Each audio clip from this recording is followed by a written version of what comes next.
بسم الله الرحمن الرحيم إن الحمد لله نحمده ونستعينه ونستغفره من يهده الله فلا مضل له ومن يضلل فلا هادي له وأشهد أن لا إله إلا الله وحده لا شريك له وأشهد أن سيدنا ونبينا وحبيبنا وشفيعنا وقرة أعيننا محمدًا عبده ورسوله صلى الله تبارك وتعالى عليه وعلى آله وأصحابه وأزواجه وذريته وبارك وسلم تسليماً كثيرا. أما بعد فأعوذ بالله من الشيطان الرجيم. بسم الله الرحمن الرحيم. ومن يطع الله والرسول فأولئك مع الذين أنعم الله عليهم من النبيين والصديقين والشهداء والصالحين وحسن أولئك رفيقا. وقال النبي صلى الله عليه وسلم لا يؤمن أحدكم حتى أكون أحب إليه من والده وولده والناس أجمعين. سبحان ربك رب العزة عما يصفون وسلام على المرسلين والحمد لله رب العالمين. اللهم صل على سيدنا محمد وعلى آل سيدنا محمد وبارك وسلم. میرے محترم بھائیوں اور دوستو، دنیا کی زندگی بہت تھوڑی ہے، مختصر ہے. ہر انسان چاہتا ہے کہ یہ زندگی ایسی گزر جائے کہ جس سے کچھ ہاتھ آئے، کچھ حاصل بھی ہو اور زندگی ضائع نہ ہو.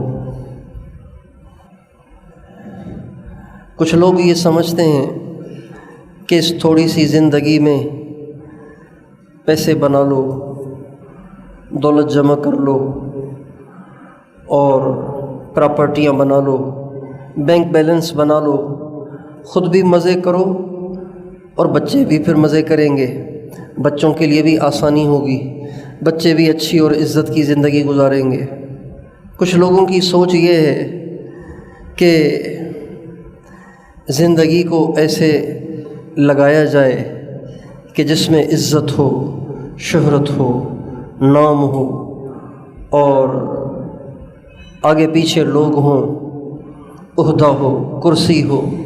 کچھ لوگوں کی یہ خواہش ہوتی ہے.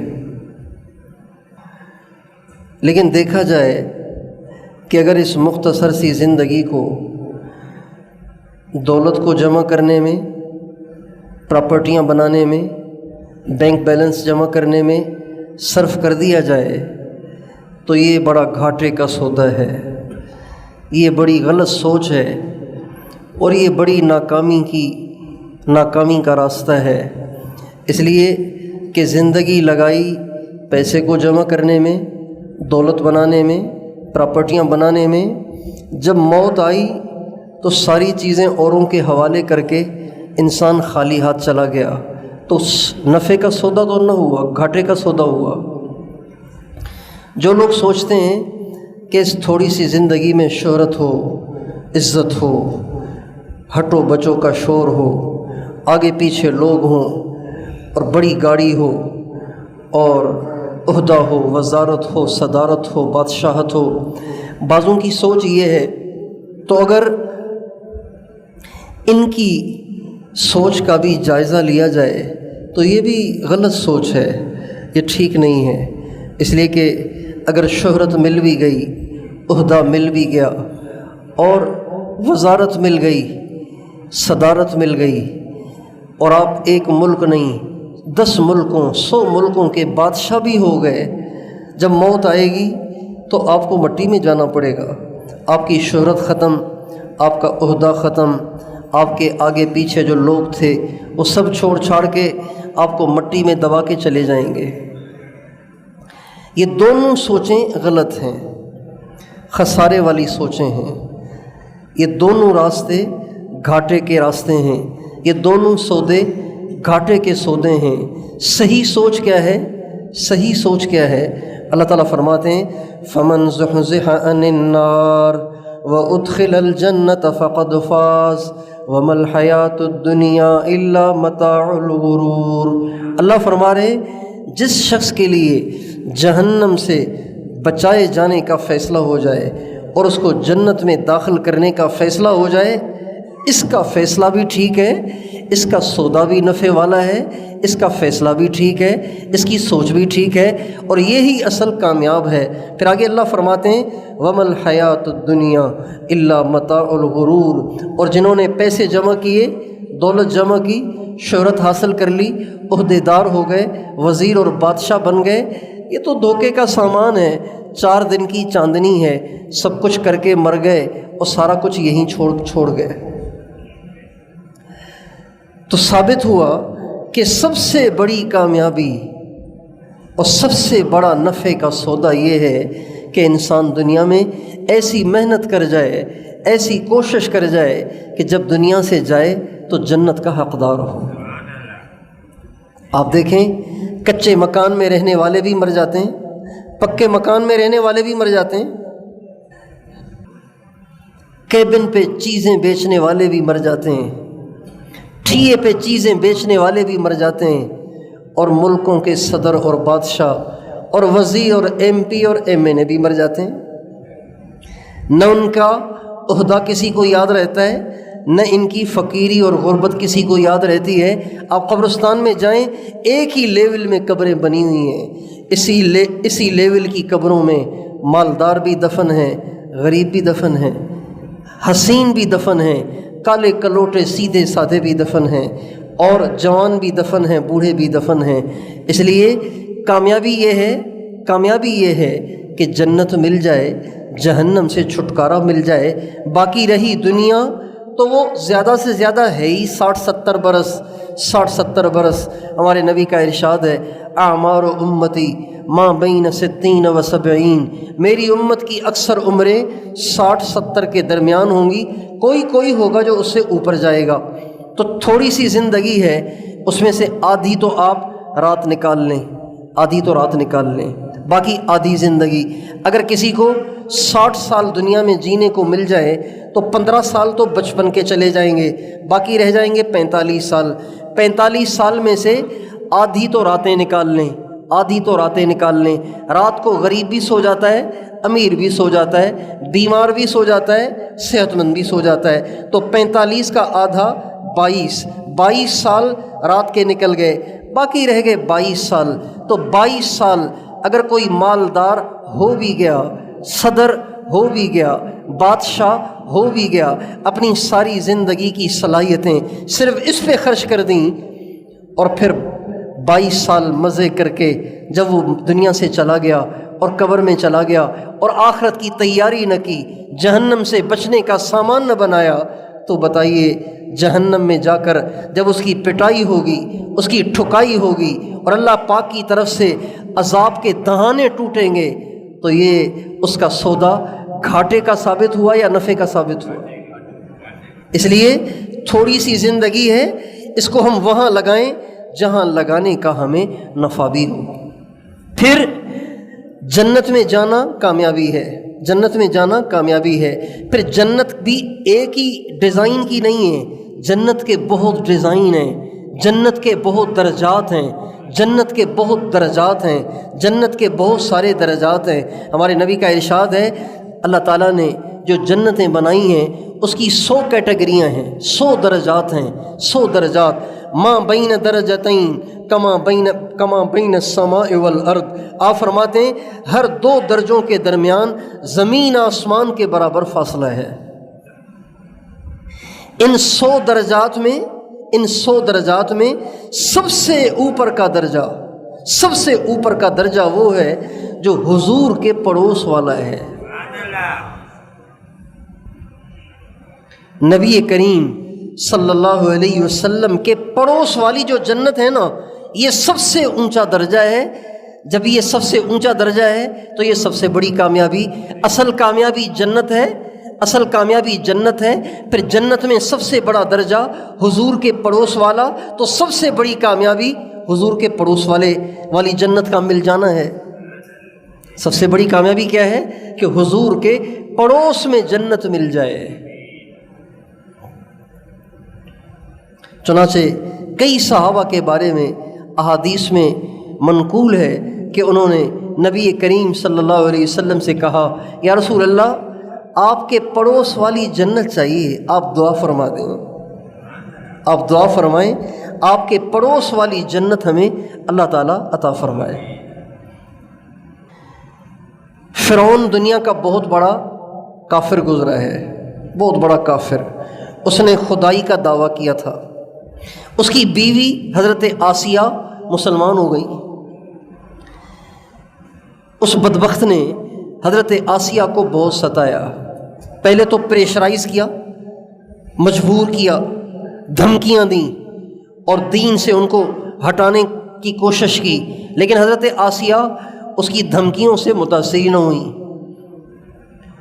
اس کے پریشر سے متاثر نہ ہوئیں۔ جب اس نے دیکھا کہ یہ مان کے ہی نہیں دے رہی تو اس نے ایسی سزا ایجاد کی، ایسی سزا ایجاد کی۔ یہ سزا سب سے پہلے فرعون نے نکالی تھی، اس سے پہلے کسی نے کسی کو ایسی سزا نہیں دی۔ وہ سزا کیا تھی؟ وہ سزا یہ تھی کہ حضرت آسیہ کو زمین پہ لٹایا گیا، ان کو زمین پہ لٹایا گیا، ان کے پاؤں میں کیلیں رکھ کر زمین میں ٹھوک دی گئیں، ان کے ہاتھوں پہ کیلیں رکھ کر زمین میں ٹھونک دی گئیں، اب وہ ہل ہی نہیں سکتی، اور ان کو تپتی دھوپ میں چھوڑ دیا اور کہا تو باز آ جا ورنہ اسی طرح تڑپ تڑپ کے مر جائے گی۔ تو کتابوں میں لکھا ہے جب وہ کیلیں ٹھوک رہے تھے، انسان کمزور ہے، جب کیل ٹھکے گی تو کتنا درد ہوگا، اور کیلیں بھی وہ چھوٹی چھوٹی نہیں، موٹے موٹے کلے۔ جب وہ کیلیں ٹھوکی جا رہی تھیں تو حضرت آسیہ بادشاہ کی بیوی کتنی نفیس ہوتی ہے، انسان جتنا مالدار ہوتا ہے اتنا نفیس بھی ہوتا ہے، تو بادشاہ کی بیوی، خدائی کے دعوے دار کی بیوی کتنی نرم ہوگی، کتنی نفیس ہوگی، کتنی حساس ہوگی۔ جب ان کے ہاتھوں پہ پاؤں پہ کیلیں ٹھوکی جا رہی تھیں تو ان سے برداشت نہ ہوا اور ان کے دنیا سے جانے کا وقت قریب آ گیا۔ جب تکلیف کی شدت ہوئی تو اللہ تعالیٰ فرماتے ہیں اس وقت میری آسیہ نے مجھ سے ایک دعا کی۔ کیا دعا کی؟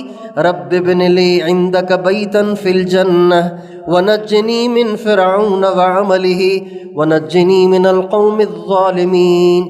اے اللہ فرعون مجھے بہت ستا رہا ہے، اے اللہ میں اس کی ساری تکلیفیں برداشت کر جاؤں گی لیکن تیرے راستے سے نہیں ہٹوں گی، اے اللہ تو اس کے عوض مجھے اپنے نبی کے پڑوس والی جنت دے دے، اپنے نبی کے پڑوس والی جنت دے۔ رب ابن لی عندک بیتن، بیتن کا معنی گھر، عندک کا معنی ہے تیرے پاس، یعنی نبی کے پڑوس میں۔ تو کتنی سمجھدار نکلیں حضرت آسیہ، صرف جنت کی دعا کر دیتی تو جنت مل جاتی، لیکن انہوں نے جنت کی دعا بعد میں کی، نبی کا پڑوس پہلے مانگا۔ رب ابن لی عندک، اے اللہ اپنے قریب والی یعنی نبی کے پڑوس والی بیتن جنت عطا فرما، ونجنی من فرعون وعملہ ونجنی من القوم الظالمین۔ اے اللہ اس بدبخت فرعون سے مجھے نجات دے، اس کے ظلم و ستم سے نجات دے، بس میں اب دنیا میں نہیں رہنا چاہتی، دنیا میں نہیں جینا چاہتی۔ یہ دعا مانگتے ہی ان کی روح پرواز کر گئی۔ ہمارے نبی کی زوجہ مطہرہ ام المومنین حضرت خدیجۃ الکبریٰ رضی اللہ تعالی عنہا کہ جب انتقال کا وقت آیا تو انہوں نے ہمارے نبی کا بہت ساتھ دیا۔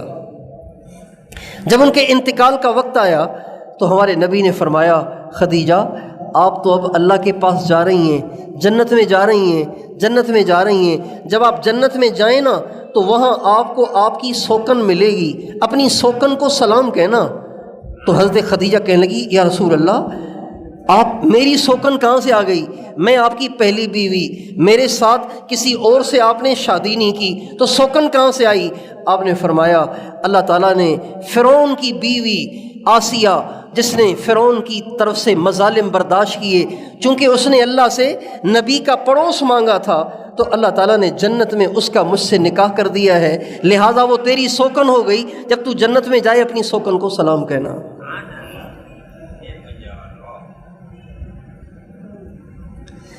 تو سب سے بڑی کامیابی کیا ہے کہ نبی کے پڑوس والی جنت ملے، یہ سب سے بڑی کامیابی ہے۔ اور نبی کے پڑوس والی جنت کو حاصل کرنا مشکل نہیں ہے، بہت آسان ہے۔ اللہ تعالیٰ قرآن پاک کی اس آیت میں جو میں نے آپ حضرات کے سامنے تلاوت کی ہے اس میں فرماتے ہیں وَمَن يُطِعِ اللَّهَ وَالرَّسُولَ فَأُولَٰئِكَ مَعَ الَّذِينَ أَنْعَمَ اللَّهُ عَلَيْهِمْ مِنَ النَّبِيِّينَ وَالصِّدِّيقِينَ وَالشُّهَدَاءِ وَالصَّالِحِينَ وَحَسُنَ أُولَٰئِكَ رَفِيقًا۔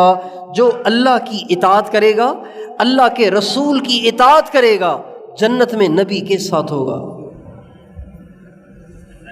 اللہ کی ماننا، اللہ کے نبی کی اتباع کرنا، یہ واحد راستہ ہے نبیوں کے پڑوس والی جنت کو پانے کا۔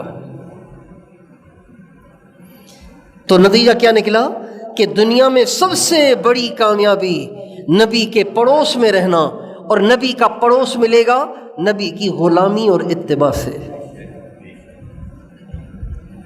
جو جتنا زیادہ نبی کی اتباع میں آگے ہوگا وہ اتنا زیادہ جنت میں حضور کے قریب ہوگا، جو جتنا زیادہ نبی کی اتباع میں ناقص ہوگا وہ اتنا زیادہ جنت میں حضور سے دور ہوگا۔ نبی کی اتباع میں ایک نمبر ابو بکر صدیق ہیں، لہذا جنت میں حضور کے سب سے زیادہ قریب ہوں گے۔ اتباع نبی، غلامی نبی، یہ دنیا میں سب سے بڑی کامیابی پانے کا واحد راستہ ہے۔ نبی کا کام، نبی نے کیا کیا ہے، نبی کا کام کیا ہے، نبی کی زندگی کیا ہے، نبی کی ادائیں کیا ہیں، نبی کا کھانا کیسا، نبی کا پینا کیسا، نبی کا بولنا کیسا، نبی کا چلنا کیسا، نبی کا اٹھنا بیٹھنا کیسا، نبی کے معاملات کیسے، اور نبی کا لباس کیسا، نبی کا ظاہر کیسا، نبی کا باطن کیسا، نبی کی راتیں کیسی، نبی کا دن کیسا، نبی کی اجتماعی زندگی کیسی، نبی کی انفرادی زندگی کیسی۔ جو اس کو سیکھے گا، اس کو اپنے اندر لائے گا، اس کو اپنے اندر لائے گا، اپنے آپ کو اس سے مزین کرے گا، یہ دنیا کا سب سے زیادہ کامیاب ترین انسان ہے، اور یہ جنت میں حضور کے پڑوس میں ہوگا۔ کتنا آسان ہو گیا۔ ایک شخص ہمارے نبی کے پاس آئے، مدینے کے انصاری صحابی ہیں، ہمارے نبی کے پاس آئے اور بہت پریشان تھے، گھبرائے ہوئے، پریشان۔ آپ نے کہا کیا ہوا؟ کہنے لگے یا رسول اللہ، ہمیں آپ سے اتنی محبت ہے، گھر بیٹھے بیٹھے جب آپ کا خیال آتا ہے تو ایک دم گھر سے بھاگ کے نکلتے ہیں اور آ کے آپ کا دیدار کرتے ہیں، آپ کا دیدار کرتے ہیں، ذرا دل کو آسرا اور تسلی ہو جاتی ہے اور دل ٹھنڈا ہو جاتا ہے، پھر دوبارہ گھر واپس چلے جاتے ہیں۔ اور اگر کبھی آپ کا دیدار نہ بھی ہو، رات کا وقت ہے، تاخیر کا وقت ہے، آپ تو گھر تشریف لے گئے، تو آپ کے حجرے کی دیواروں کو دیکھ کے ذرا دل کو آسرا ہو جاتا ہے، دل کو تسلی ہو جاتی ہے، پھر فجر میں آپ کی زیارت بھی ہو جاتی ہے۔ یا رسول اللہ، مجھے اس بات کی ٹینشن ہے، مجھے اس بات کی پریشانی ہے کہ مرنا تو ہم سبھی نے ہے، جب ہم دنیا سے چلے جائیں گے تو آپ تو پتہ نہیں جنت کے کتنے اونچے درجات میں ہوں گے، ہم تو آپ کے گنہگار امتی نیچے ہوں گے، تو جنت میں جب آپ کا دیدار نہیں ہوگا، آپ سے ملاقات نہیں ہوگی، تو جنت میں مزہ کیسے آئے گا؟ اس بات کی پریشانی ہے مجھے۔ آپ اندازہ لگائیے صحابہ کی سوچ کیا ہے، صحابہ کی سوچ کیا ہے۔ ہم کیا سوچتے پھرتے ہیں؟ ابھی بیٹی کی شادی آنے والی ہے، پتہ نہیں کیا ہوگا، ابھی بیٹے کی شادی ہونے والی ہے، پتہ نہیں کیا ہوگا، ابھی کاغذ دیے ہوئے ہیں، ایگزام دے دیا ہے، انٹرویو دے دیا ہے، پتہ نہیں نوکری ملتی ہے کہ نہیں ملتی، سارا دن سر پہ سوار ہے، بیوی بیمار ہے، اسی کی ٹینشن لیے بیٹھے ہیں، بچہ بیمار ہے، اسی کی ٹینشن لیے بیٹھے ہیں، مہینہ ختم ہونے کو ہے، ہائے بجلی کا بل، گیس کا بل، اور میڈیکل اسٹور والے کا بل اور کریانے والے کا بل کیسے ہوگا، کیا ہوگا۔ ہماری تو یہی سوچ ہے نا، ہم تو اس دائرے سے نکلنے کے لیے تیار ہی نہیں ہیں۔ لیکن صحابی کہتے ہیں یا رسول اللہ، جب جنت میں آپ سے ملاقات نہ ہوگی تو جنت میں جانے کا فائدہ کیا؟ جنت میں مزہ کیسے آئے گا؟ جنت میں حوریں ہوں گی، جنت میں غلمان ہوں گے، شہد کی نہریں، دودھ کی نہریں، شراب کی نہریں، پانی کی نہریں، اور زمرد کی اینٹیں اور یاقوت کی اینٹیں اور سونے کی اینٹیں اور چاندی کی اینٹیں، ایسے محلات ہوں گے۔ لیکن کہہ رہے ہیں میں نے ان چیزوں کا کیا کرنا ہے؟ اگر آپ کا دیدار نہ ہوگا تو سونے کے بنے ہوئے محلات میں بھی مزہ کیسے آئے گا؟ آپ علیہ السلام نے فرمایا گھبراؤ نہیں، المرء مع من احب۔ آپ نے فرمایا گھبراؤ نہیں، المرء مع من احب، تم جس سے محبت کرو گے نا جنت میں اسی کے ساتھ رہو گے۔ تو دنیا کی سب سے بڑی کامیابی کیا ہے؟ جنت میں جانا، جنت میں جانا۔ اور جنت میں جانے والوں میں بھی سب سے بڑا کامیاب وہ ہے جسے حضور کے پڑوس والی جنت ملے۔ اور حضور کے پڑوس والی جنت کے لیے کیا ہے؟ حضور کی اطاعت ہے، حضور کی غلامی ہے۔ لیکن اطاعت کرنا، اتباع کرنا، غلام بننا، غلام بن کر پیروکار بن کے زندگی گزارنا ہر ایک کے بس کا روگ نہیں ہے۔ اس کے لیے ضروری ہے کہ دل میں حضور کی محبت ہو۔ اطاعت بغیر محبت کے ممکن ہی نہیں، اطاعت بغیر محبت کے ممکن نہیں ہے۔ اطاعت وہ کرے گا جو محبت کرے گا۔ سب سے زیادہ ہمارے نبی کی اتباع اہل بیت نے کی اور صحابہ نے کی، اور سب سے زیادہ اللہ کے نبی سے محبت کرنے والے بھی اہل بیت اور صحابہ ہیں۔ حضرت علی المرتضیٰ رضی اللہ عنہ سے کسی نے پوچھا کہ اللہ کے نبی سے آپ لوگوں کو کتنی محبت تھی؟ تو فرمانے لگے اللہ کی قسم، شدید گرمی میں جتنی ٹھنڈے پانی کی پیاس ہوتی ہے اس سے زیادہ حضور کو دیکھنے کی پیاس ہوتی تھی۔ شدید گرمی میں انسان ٹھنڈے پانی کے لیے ترستا ہے نا، ترستا ہے، تڑپتا ہے، پریشان ہوتا ہے، ڈھونڈتا ہے کہیں سے گھونٹ پانی کا مل جائے، گلا خشک ہو رہا ہے، شدید گرمی ہو رہی ہے۔ تو کہتے ہیں اس سے زیادہ حضور کے دیدار کا ہمیں شوق رہتا تھا، اس سے زیادہ حضور سے ہمیں محبت ہوا کرتی تھی۔ پھر فرمانے لگے اپنے آپ سے بھی زیادہ، اپنی جان سے زیادہ، بیوی بچوں سے زیادہ، ماں باپ سے زیادہ، کائنات میں سب سے زیادہ ہمیں محبت سرکار دو عالم صلی اللہ علیہ وسلم سے ہوا کرتی تھی۔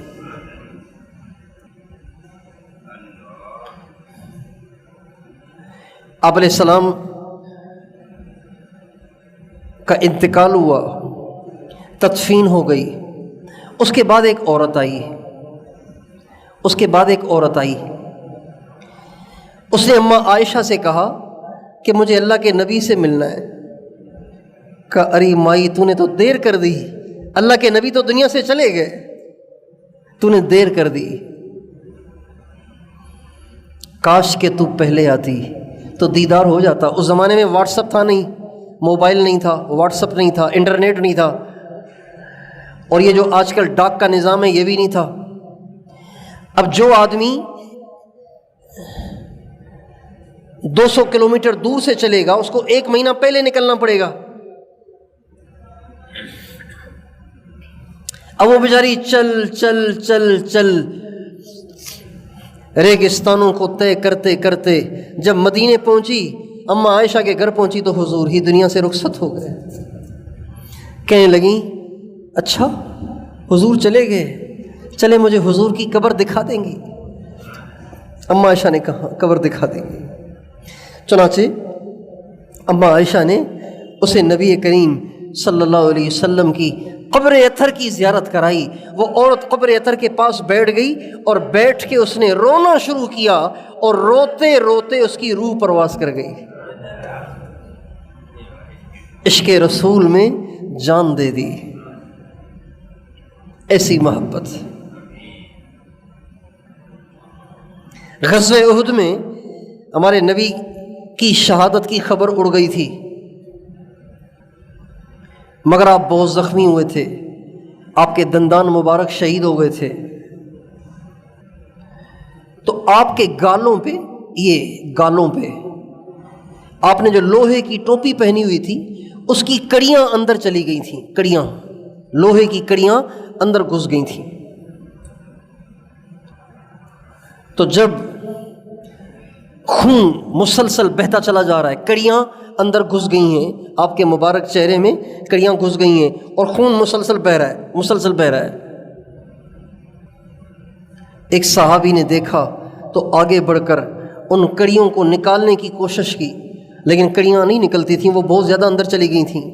اس نے دانتوں سے نکالنے کی کوشش کی تو ایک اور صحابی نے کہا میں آپ کو اللہ کا واسطہ دیتا ہوں، یہ آپ نہ کریں، اس کا مجھے موقع دیں۔ اللہ کا واسطہ دے دیا تو وہ پیچھے ہٹ گئے۔ انہوں نے زور سے دانت ڈال کے جب کڑی کو نکالا تو کڑی بھی نکل گئی اور دانت بھی نکل گیا۔ ایک اور کڑی نکلی، ایک اور دانت نکلا، ایک اور کڑی نکلی، ایک اور دانت نکلا، ایک اور کڑی نکلی، ایک اور دانت نکلا۔ یہ محبت کی انتہا ہے۔ حضرت اویس قرنی رحمۃ اللہ علیہ صحابی نہیں ہیں لیکن حضور کے زمانے میں تھے، ماں کی خدمت کی وجہ سے حضور کا دیدار نہ کر سکے۔ ان کو پتہ چلا کہ غزوہ احد میں حضور کے دانت شہید ہو گئے، تو اس نے سوچا میرے نبی کے دانت شہید ہو گئے اور میرے دانت سلامت ہوں، یہ کہہ کر انہوں نے اپنا ایک دانت توڑا۔ خیال آیا پتہ نہیں یہ ٹوٹا یا کوئی اور ٹوٹا، شاید یہ ٹوٹا ہو، ایک اور توڑا، ایک اور توڑا، ایک اور توڑا، یہ سوچ کر کہ شاید یہ والا نہیں اگلے والا ٹوٹا ہو۔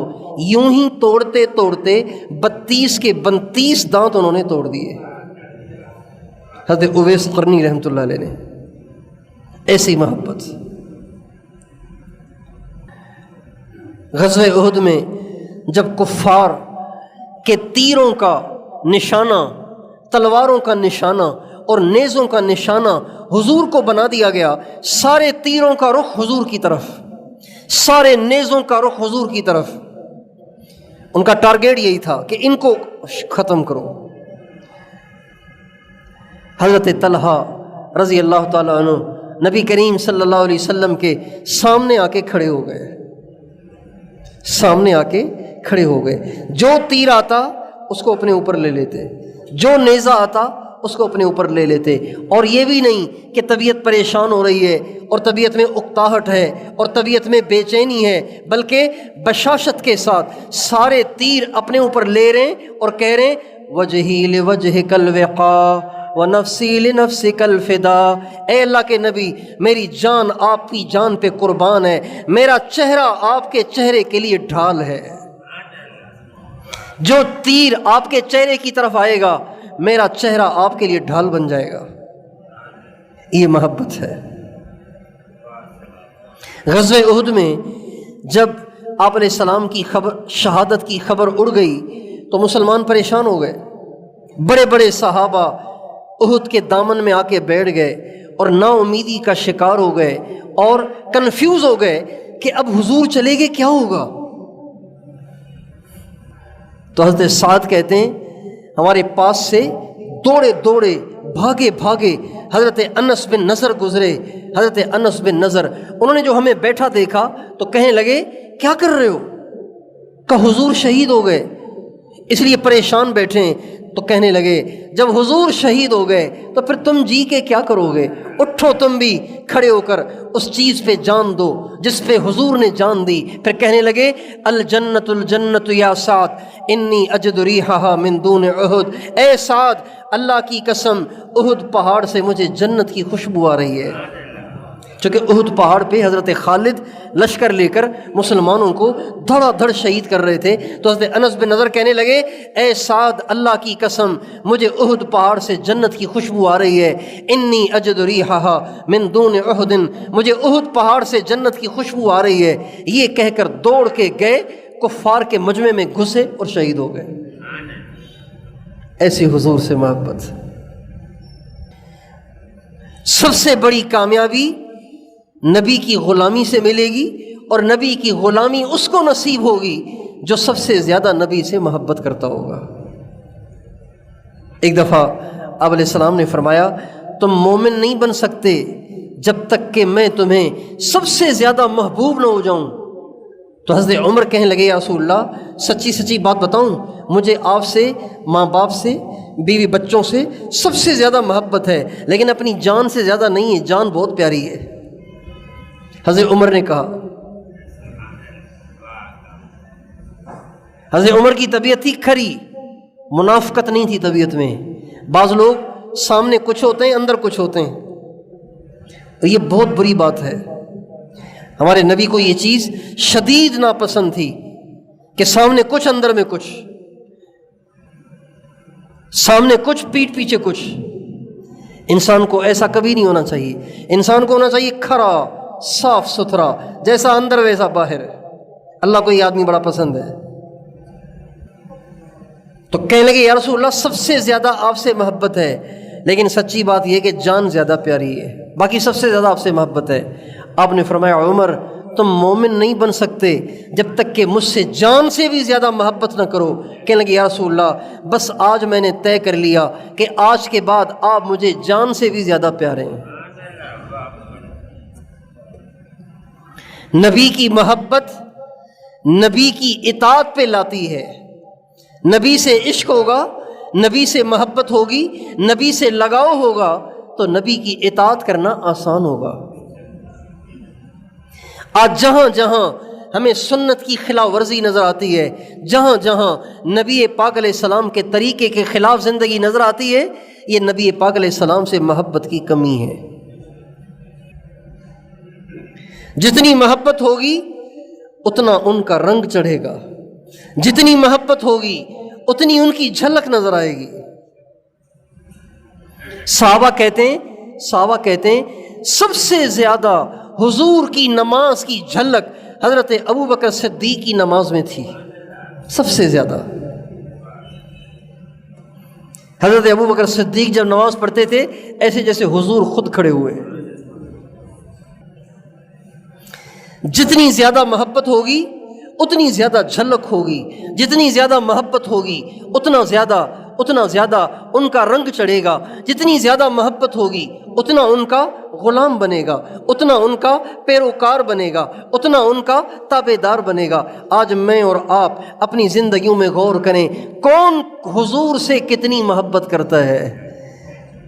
دیانتداری کے ترازو میں اپنے آپ کو تولنے کی کوشش کریں کہ ہم حضور سے کتنے قریب ہیں، حضور سے کتنے دور ہیں۔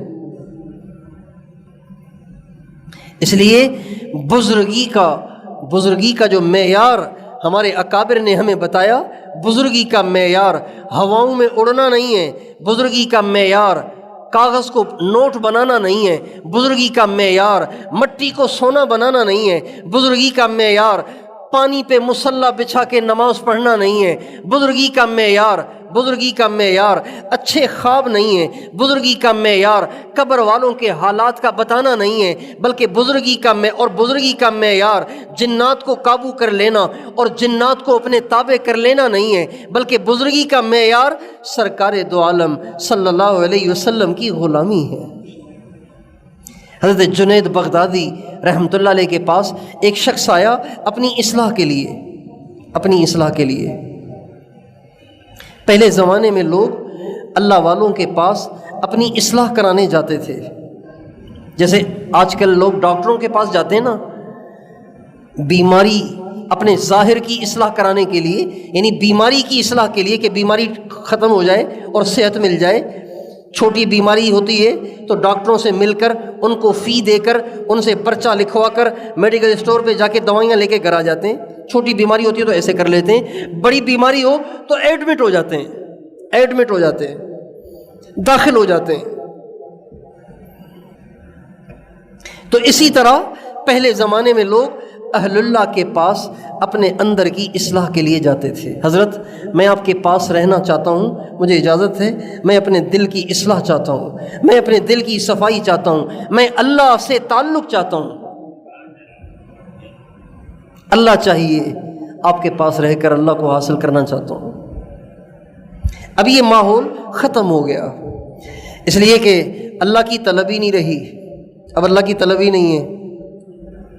پیسے کمانے کے لیے سال ہا سال UK چلے جائیں گے، ملیشیا چلے جائیں گے، دبئی چلے جائیں گے، شارجہ چلے جائیں گے، لیکن چائنا چلے جائیں گے، لیکن اللہ کو پانے کے لیے اہل اللہ کے پاس جا کے 2-4 دن نہیں گزاریں گے۔ ہمارے حضرت مولانا محمد الیاس صاحب رحمۃ اللہ علیہ فرمایا کرتے تھے، جب میں میوات کے اجتماع پہ جاتا ہوں، میوات میں اجتماع ہوتے تھے نا، تبلیغی اجتماع ہوتے تھے، تو فرماتے تھے جب میں میوات میں جاتا ہوں نا اجتماع کے لیے، تو اجتماع میں کوئی ناچ گانا تھوڑی ہوتا تھا، اجتماع میں اللہ کی بات ہوتی تھی، بیانات ہوتے تھے، تشکیلیں ہوتی تھیں، لوگ اللہ کے راستے میں نکلتے تھے۔ فرماتے تھے جب میں میوات کے اجتماع میں جاتا ہوں تو واپس آ کر میں یا تو رائے پور جا کر حضرت شاہ عبد الرحیم رائے پوری رحمۃ اللہ علیہ یا شاہ عبد القادر رائے پوری رحمۃ اللہ علیہ کے پاس کچھ دن گزار کے اپنے دل کی صفائی کرتا ہوں، یا پھر سہارنپور جا کر اپنے شیخ حضرت مولانا خلیل احمد سہارنپوری کی خانقاہ میں کچھ دن گزارتا ہوں۔ جب میوات میں تبلیغی اجتماع کرانے جاتا ہوں تو میں اپنے دل میں تبدیلی محسوس کرتا ہوں، اس کی صفائی کے لیے رائے پور یا سہارنپور جاتا ہوں۔ اتنے بڑے اللہ والے، اور گئے تھے دین کے کام کے لیے، گئے تھے دین کے کام کے لیے، خریداری کے لیے نہیں گئے تھے، گھومنے نہیں گئے تھے، اجتماع کے لیے گئے تھے، لیکن واپس آ کے رائے پور میں اعتکاف کرتے یا سہارنپور میں اہل اللہ کے پاس اعتکاف کرتے اور اپنے دل کی اصلاح کراتے تھے۔ اللہ کرے یہ ماحول آج پھر بن جائے، اللہ کرے یہ ماحول آج پھر بن جائے، لوگ اپنے نفس، بگڑے ہوئے نفس کو لیے اہل اللہ کے پاس جائیں۔ حضرت نفس بگڑ گیا ہے، بد نظری کا عادی ہو گیا ہوں، شہوت پرست ہو گیا ہوں، زبان بے لگام ہو گئی ہے، سوچ بڑی گندی ہو گئی ہے، گناہوں میں زندگی گزار رہا ہوں، ڈرتا ہوں کہیں اسی حال میں مر نہ جاؤں۔ آپ کے پاس کچھ دن گزار کے اپنے نفس کی اصلاح چاہتا ہوں۔ اللہ کرے یہ ماحول دوبارہ بن جائے۔ یہ جو ہم پیر کے دن جمع ہوتے ہیں نا، بس اس کی ذہن سازی کے لیے جمع ہوتے ہیں، یہ کوئی تقریر وقریر نہیں ہے۔ ہم ہر پیر کو یہاں جمع ہوتے ہیں، اللہ کی بات کرتے ہیں، اس کے بعد مراقبہ کرتے ہیں، اس کے بعد روتے دھوتے اللہ کے سامنے مانگتے ہیں، صرف اس لیے کہ یہاں کا ذائقہ چکھ کر لوگوں میں یہ طلب پیدا ہو کہ بھئی ہمیں بھی کہیں جا کے اللہ سے تعلق بنانے کی محنت کرنی چاہیے، ہمیں بھی کہیں جا کے اپنے دل کی صفائی کرنی چاہیے، ہمیں بھی کہیں جا کے اپنے بگڑے ہوئے نفس کو سدھارنا چاہیے۔ اسی بگڑے ہوئے نفس کے ساتھ قبر میں چلے گئے کیا ہوگا؟ مر گئے تو کیا ہوگا؟ جنید بغدادی رحمۃ اللہ علیہ کے پاس ایک شخص آئے اور کئی برس ان کے پاس گزارے، کئی برس، کئی سال گزارنے کے بعد ایک دن حضرت جنید بغدادی نے اس کو دیکھا کہ اپنا سامان باندھ رہا ہے، جانے کی تیاری کر رہا ہے۔ وہ پوچھا بھائی کیا بات ہے؟ کہا حضرت بس اب میں جا رہا ہوں، بہت عرصہ ہو گیا ہے آپ کے پاس رہتے ہوئے، بس اب میں جا رہا ہوں۔ کہا کیوں؟ کہا بس آپ میں کوئی کرامت تو مجھے نظر ہی نہیں آئی، لگتا ہے کہ آپ بھی میرے ہی جیسے ہیں، تو مجھے آپ سے کیا فائدہ ہوگا؟ میں روز انتظار کرتا ہوں میرے حضرت سے کوئی کرامت ظاہر ہوگی تو چلو ہمارا بھی ایمان تازہ ہوگا، ہماری بھی عقیدت میں اضافہ ہوگا۔ تو فرمانے لگے ٹھیک ہے آپ بے شک چلے جائیں، لیکن ایک سوال کا جواب دیتے جائیں۔ کہنے لگے کیا؟ کہنے لگے آپ نے 8 سال میرے پاس گزارے، ان 8 سالوں میں کیا کوئی میرا کام سنت کے خلاف دیکھا؟ نبی کے طریقے سے ہٹ کے دیکھا؟ کہا یہ تو نہیں دیکھا۔ تو فرمانے لگے سنت پہ استقامت اختیار کرنا 1000 کرامتوں سے بڑھ کر ہے۔ ہوا میں اڑنا مشکل نہیں ہے، پانی پہ مصلح بچھانا مشکل نہیں ہے، اس کے لیے چلے ولے کاٹنے پڑتے ہیں، یہ ہو جاتا ہے۔ بعض لوگوں کی نظروں میں یہ معیار ہوتا ہے اچھے خواب آئیں، حضور کی زیارت ہو، صحابہ کی زیارت ہو، انبیاء کی زیارت ہو، اہل اللہ کی زیارت ہو۔ یہ بھی کمال نہیں ہے، یہ بھی تھوڑی سی محنت سے ہو جاتا ہے، تھوڑی سی محنت سے ہو جاتا ہے۔ بعض لوگ اس سے متاثر ہوتے ہیں، کوئی قبر کے پاس بیٹھ کے آنکھیں بند کر کے بیٹھ گیا، مراقبہ کیا اور بتایا اس قبر والے پہ یہ حال ہے، اس قبر والے پہ یہ بیت رہی ہے، کہتے ہیں یار بڑا بزرگ ہے، قبر میں کیا ہو رہا ہے اس کو پتہ چل جاتا ہے۔ یہ بھی بزرگی کا معیار نہیں ہے۔ بزرگی کا معیار یہ ہے، بزرگی کا معیار یہ ہے کہ بولنا بھی حضور جیسا، چلنا بھی حضور جیسا، کھانا بھی حضور جیسا، رویہ بھی حضور جیسا، لباس بھی حضور جیسا۔ یہ معیار ہے بزرگی کا، کہ ہماری زندگی کا کوئی کام سرکار دو عالم صلی اللہ علیہ وسلم کے طریقے سے ہٹ کے نہیں ہونا چاہیے۔ تو بھائی اس لیے ربیع الاول کا مہینہ چل رہا ہے، ربیع الاول کے مہینے کو ہمارے نبی سے بڑی نسبت ہے۔ آپ کی پیدائش بھی اس میں، آپ کی وفات بھی اسی میں، آپ کی بعثت بھی اس میں، قرآن کا آپ پر نزول بھی اس میں، اور آپ کی مدینے کو ہجرت بھی اس میں۔ آپ کو بڑی مناسبت ہے ربیع الاول سے۔ ربیع الاول جب آتا ہے تو ایک دم حضور کا خیال ضرور آتا ہے، حضور کا خیال ضرور آتا ہے۔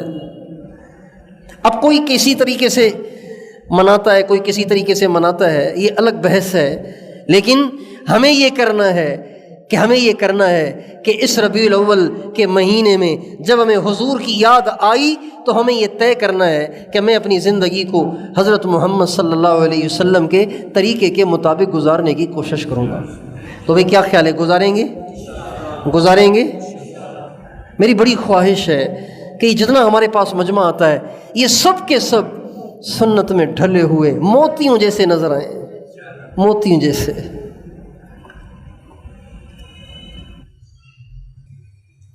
اس لیے اندر میں ویسا نہیں ہوں، لیکن ظاہر ایسا بنا کے بیٹھتا ہوں تاکہ کسی کو دیکھ کر خدا کرے کسی کے دل پہ اثر ہو، وہ بھی پھر ویسا بننے کی کوشش کرے۔ تو آپ سب سے درخواست ہے کہ آپ بھی ویسا بننے کی کوشش تو کریں نا، کوشش کریں، سر سے لے کے پاؤں تک اپنے آپ کو سرکار دو عالم صلی اللہ علیہ وسلم کی سنت سے مزین کرنے کی کوشش کریں، اور اس کی اللہ پاک سے دعا کریں، یا اللہ مجھے سنت کا شوق نہیں ہے، مجھے سنت کا شوق دے، مجھے اس کی پیاس دے، تڑپ دے، طلب دے۔ جیسے نوجوانوں کو فنکاروں، ایکٹروں، ڈانسروں، سنگروں جیسا بننے کا شوق ہوتا ہے نا۔ میں سوچتا تھا جب چھوٹا تھا کہ یہ جو سائن بورڈ لگے ہوتے ہیں نا سڑکوں پہ، اس پہ موٹر سائیکل بیچنے کے لیے کوئی تصویر ہوتی ہے، اس پہ کسی فنکار کی تصویر آ جاتی ہے، ایک فنکار ہے، ایکٹر ہے، وہ موٹر سائیکل پہ بیٹھا ہوا ہے اور اس کا سائن بورڈ لگا ہوا ہے۔ پیپسی بیچنی ہے، پیپسی شاہد آفریدی کے ہاتھ میں اور یوں پینے لگا ہے۔ میں سوچتا تھا کہ یہ پیپسی بیچنی ہے یا شاہد آفریدی کو بیچنا ہے؟ تو تصویر پیپسی کی ہونی چاہیے، شاہد آفریدی کی تصویر کا کیا تک بنتا ہے یہاں پہ؟ تو بعد میں خیال آیا کہ ہماری نوجوان نسل چونکہ انہی کو دیکھ کے چلتی ہے، لہذا پیپسی ان کے ہاتھ میں دیکھے گی تو پیپسی پینا شروع کر دے گی، موٹر سائیکل پہ اس کو دیکھے گی تو موٹر سائیکل خرید لے گی۔ تو ہماری نوجوان نسل جیسے سنگروں کو، ڈانسروں کو، ایکٹروں کو دیکھتی ہے، اے کاش کہ یہ حضور کو دیکھنے لگ جائیں، ہر بات میں، ہر کام میں ان کو اس بات کی تڑپ اور تلاش رہے کہ میرے آقا کا کیا طریقہ ہے، میرے محبوب کی کیا سنت ہے۔ حضور بڑے خوش ہوں گے، اللہ کے نبی بڑے خوش ہوں گے اگر ہم اس کو اختیار کر لیں، اپنی زندگی میں لے آئیں، تو حضور کو اس سے بڑی خوشی ہوگی۔ تو کیا خیال ہے، آپ سارے اس کی کوشش فرمائیں گے انشاءاللہ؟ داڑیاں سب رکھو، داڑھی رکھو چہرے پہ، مستقل ٹوپی پہنو، ننگے سر نہ رہو، اللہ توفیق دے تو پگڑی بھی پہنو۔ پگڑی میں انسان برا نہیں لگتا، اچھا لگتا ہے۔ یہ ایمان کی کمزوری ہے کہ پگڑی نہ پہنے اس لیے کہ پتہ نہیں عجیب سا لگوں گا، کیسا لگوں گا۔ نہیں، پگڑی پہنو، کوشش کرو سفید لباس پہنو، ہمارے نبی کو بہت پسند تھا، بہت پسند تھا آپ کو سفید لباس، ہمارے نبی کو بہت پسند تھا۔ شلوار اور کرتا پہنو، کالر نہ پہنو، کالر نہ پہنو، کف نہ پہنو، آستین رکھو، کرتے لمبے پہنو جو گھٹنے سے نیچے ہوں،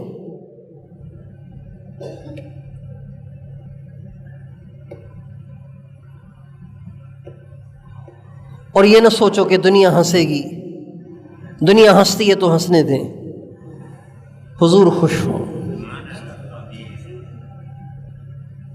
ہمارے ایک دوست تھے، چھوٹی سی بات ہے سناتا ہوں پھر ختم کرتا ہوں۔ ہمارے ایک دوست تھے، ہم کٹھے پڑھتے تھے، تو اللہ تعالیٰ نے ان کو ہدایت دی، ان کے گھر کو ہدایت دی۔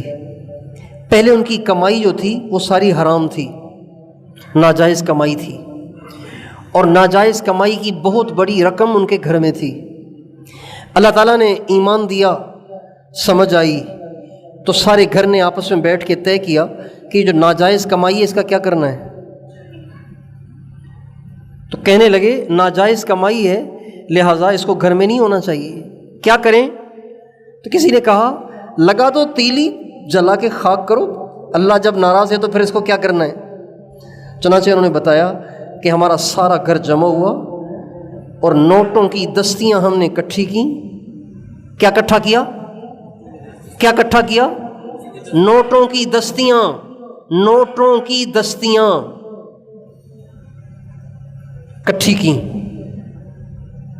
باہر ملک رہتے تھے، وہ باہر ملک رہتے تھے، بہت پیسہ تھا، سارا پیسہ بیچ میں ڈھیر لگایا پیسوں کا، سارا گھر آس پاس بیٹھا، اللہ کو خوش کرنے کے لیے، حضور کو خوش کرنے کے لیے تیلی لگا کے سب کو راکھ کر دیا۔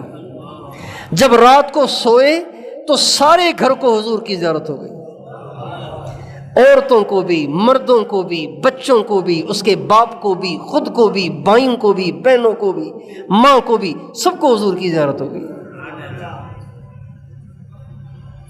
جب آپ اپنے لباس میں تبدیلی لائیں گے، اپنے چہرے میں تبدیلی لائیں گے، اپنے معاملات میں تبدیلی لائیں گے، اپنے اٹھنے بیٹھنے میں تبدیلی لائیں گے، اپنے گھر کے رویے میں تبدیلی لائیں گے، اپنے معاملات میں تبدیلی لائیں گے، اپنی پسند ناپسند میں تبدیلی لائیں گے، تو یوں نہ سمجھیں کہ حضور کو پتہ نہیں چلے گا۔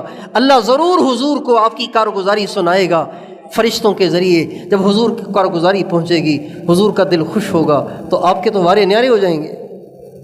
تو اس لیے میں اور آپ اس کی نیت کریں، انشاءاللہ آج کے بعد ہم اپنے نبی والی زندگی گزاریں گے، کریں گے انشاءاللہ، اپنے گھر میں اس کا ماحول بنائیں۔ اللہ تعالیٰ مجھے اور آپ کو توفیق عطا فرمائے۔